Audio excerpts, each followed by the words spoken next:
en welkom bij de 14e aflevering van het Politbureau, het politieke programma van Omroep Friesland. Uw gast is Jon Tjeerd van der Zwan, de burgemeester van de gemeente uit Heerenveen. Tjeerd van der Zwan, 62 jaar en zo'n 2000 zo'n burgemeester in Friesland. Eerst in Karspelen en nu op het Heerenveen. Een PvdA-man met ideeën over lokale democratie. Van der Zwan wil experimenteren met inspraak. Een deel van de gemeente zou per lotting invuld worden moeten. En, daar is er weer, de keersenburgemeester. Wat meer directe inspraak bij gelijks budgetten voor de komst van asielzoekers naar een gemeente is de vraag. Ja, welkom in het Politbureau, Tjeerd van der Zwan. We beginnen met het nieuws. Staatssecretaris Dijkhoff die het zijn dat asielzoekers die voor problemen zwaar hier, maar altijd naar binnen doorblijven moeten, op straffen van wat ik maar. Wat vind je ervan eigenlijk? Ik heb het zelf niet gehoord, maar het lijkt mij dat alle mensen die voor problemen gaan zorgen, waarvan we dat weten met oude nieuw, dat we die zoveel mogelijk binnen de deur moeten houden. Dus niks nieuws onder de zon, denk ik. Hoe is dat de handhaving? Ja, ook nog. Ja, dus het is een mooie uitspraak van de staatssecretaris. We moeten maar even kijken hoe we dat ook precies kunnen effectueren.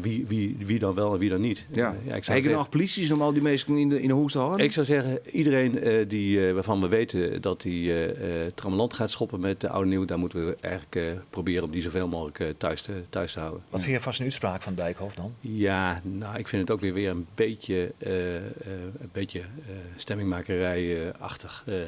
We weten dat er nu een groep asielzoekers is die proberen een status te krijgen, maar die totaal kansloos zijn. Het zijn groepen uit Noord-Afrika. Die zorgen voor echt heel veel overlast. Nou, iedereen is het erover eens, die moeten zo snel mogelijk landen uit. Ik bedoel, daar is iedereen het over eens. Daar hoeft niet nog eens een keer een zwaardere uitspraak overheen, denk ik. We even hebben over de lokale democratie. Hij een week op een debat doen daarover sprutsen. Het zou volk directer wezen, Matte, die plaatselijke democratie. Onder andere een keer zijn burgemeester, hè? Daar ben je voorstander van. Nou ja, wat ik van de mensen hoor, is dat ze eigenlijk zeggen, ja, is er eigenlijk wel iemand aanspreekbaar in onze democratie? Als wij kijken naar bijvoorbeeld de minister-president, die wordt niet gekozen. We moeten maar afwachten wie dat dan wordt. Het is ook niet altijd zo dat er iemand is van de grootste partij. Op lokaal niveau, in een gemeente, wie gaat daar dan over? De burgemeester gaat eigenlijk bijna nergens over. Ja, de openbare orde en veiligheid. Ja.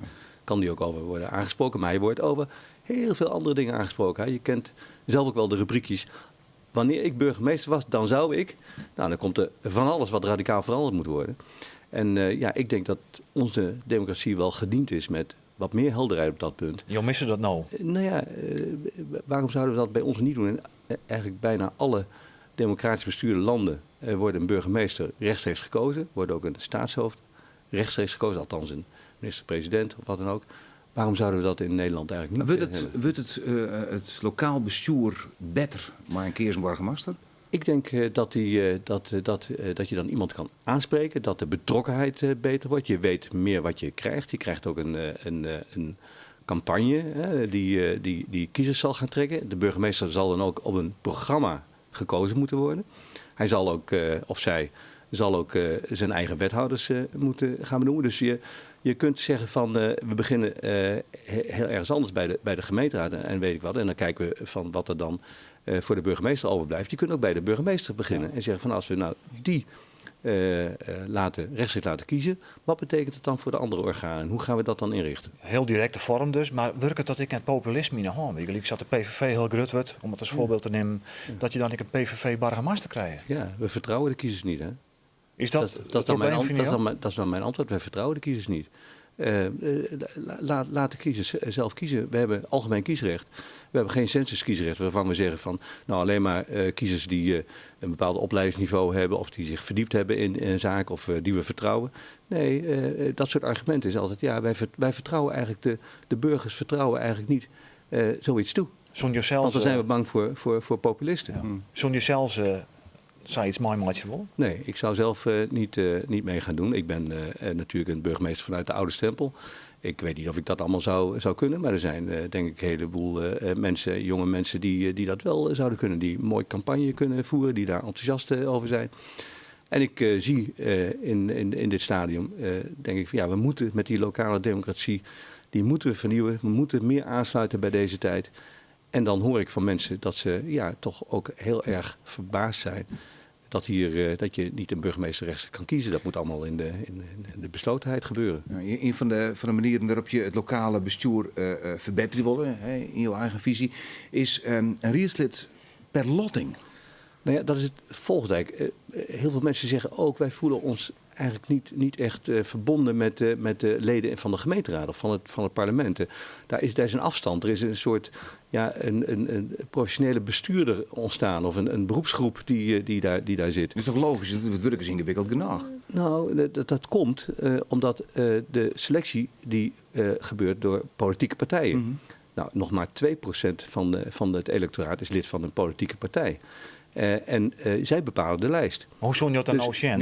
Ik zou zeggen, veel democratischer is het dat je een deel van de gemeenteraad, dat je die loodt onder het electoraat. Zie je 15% zou dat wijzen? Nou, bijvoorbeeld, dat het ook wel wat in de melk te brokkelen heeft. Maar moet je dan wat daarvoor onmelden als burger? Nee, in eerste instantie, je loodt. Iedereen kan ervoor in aanmerking komen. Of je nou arm bent of rijk. Of je nou in die wijk woont of in die wijk. Wat voor opleiding je bent. Of je nou wel of niet lid bent van een politieke partij. Maar je selecteert dus net van tevoren. Iedereen kan lid worden van de gemeenteraad door die loting. Democratischer kan het niet. Dat is wel heel democratisch. Maar aan de andere kant, kijk, iemand die het helemaal niks met politiek heeft, die wordt wel keers. En dan kan je een soort jury, zat het in een rechtspraak in Amerika is, die zit er misschien helemaal net op te wachten. De ervaring met die juryrechtspraken leidt er natuurlijk toe dat men zegt, ja, die mensen gaan het dus heel serieus nemen. En je gaat een hele grote betrokkenheid ga je krijgen. Want je gaat misschien die mensen niet, en je moet dat natuurlijk nog verder ontwikkelen, je gaat ze misschien niet voor 4 jaar kiezen, maar voor 1 jaar. En dan na een jaar komen er weer 5 of 10 nieuwe mensen. Ja, waarom zouden we dat niet doen? Dat is toch veel democratischer. Zou er net nog iets anders betacht willen kennen dan want het is vrij ingrepen. Bijvoorbeeld verplicht stemmen. Is dat een idee? Nee, wat je ook zou kunnen doen om die band tussen de mensen die gekozen worden en de kiezers te versterken, is dat je bijvoorbeeld zegt van voorkeurstemmen tellen zwaarder. Dus als jij 50 voorkeurstemmen krijgt en een ander krijgt er 55, het maakt niet uit op welke plek je op de lijst staat, maar dan ga jij gewoon voor die ander. Dan krijg je ook een beetje dat mensen ook persoonlijk campagne gaan voeren. Dat mensen ook herkenbaar worden. Dan versterk je die band eigenlijk. Er was in 2006 een burgerforum, ook geloot trouwens. 140 Nederlanders geloot om zich te buigen over het kiesstelsel. Die hebben bijvoorbeeld dat geadviseerd. Ja. Ben je net bang dat je mensen in de rie krijgt die er eigenlijk geen affiniteit mee hebben en misschien ook wel helemaal geen verstand van hebben? Nou, wellicht, we moeten dat gewoon eens even gaan uittesten en over het verstand hebben. Ja. Je denkt toch niet dat laten we zeggen, alle gemeenteraadsleden verstand van alle zaken hebben? Gelukkig niet. Ja. Die moeten ook niet die deskundigheid opzoeken. Die hebben wel in het ambtelijk apparaat zitten. Er zitten allerlei deskundigheden. Zij moeten volksvertegenwoordiger worden. Mm-hmm. En dan is het denk ik wel aardig als je een deel van de raad gewoon loodt en het andere deel komt uit het politieke establishment, dat ze ook met elkaar gaan kijken van dat die mensen die geloot zijn zeggen, het is eigenlijk ook wel ingewikkeld en complex. We roepen altijd wel wat, maar we zien nu zelf hoe dat gaat. En dat de andere partij zegt, het is eigenlijk best goed om mensen die niet zo betrokken zijn bij de politiek, althans niet in een politieke partij zitten, om daar nu mee samen te werken. Dat gaat eigenlijk best goed. Ja. In jullie vraag je nog, Asje Samson, PvdA, je bent een PvdA-man, hij stemt? In alle eerlijkheid, ik heb niet gestemd, omdat ik het eigenlijk ook een beetje een rare verkiezing vond. Want, maar toch, directe democratie. Ja, maar dan moet je dus ook wel wat te kiezen hebben. En je vond dat het net zo weer, te vol hetzelfde. Deze twee lijken zo vreselijk veel op elkaar. Ze zijn eigenlijk allebei architect van het Partij van de Arbeid VVD-kabinet, wat het nu heeft gedaan. En ik weet niet of dit de partij nou zoveel goeds heeft gebracht. Kijk eens even wat het resultaat is.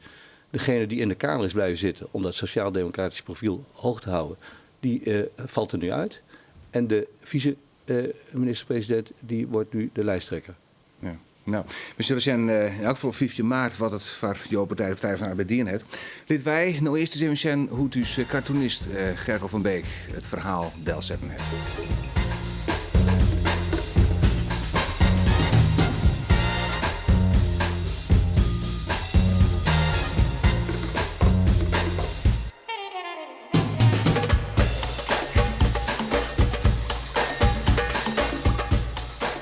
Volgens mij is het een beetje voor mijn trainingsarbeid, want ik ben dan nog een beetje dikker dan nu. Ja.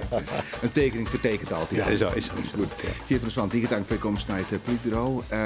Bedankt, maar we willen voor het belang van Friesland wel graag dat je voorlopig eerst even in de provincie blijft. Graag gedaan. En jullie zeggen dat volgens mij tegen elke kandidaat. Ja, Zeker, precies. zeker. We mieren het elke keer. Ja, dit weer de laatste politiebureau van 2016. Maar gelukkig ben we er in 2020 werd. 10 januari is de eerste aflevering dan weer. Graag ontan en bedankt voor het zien.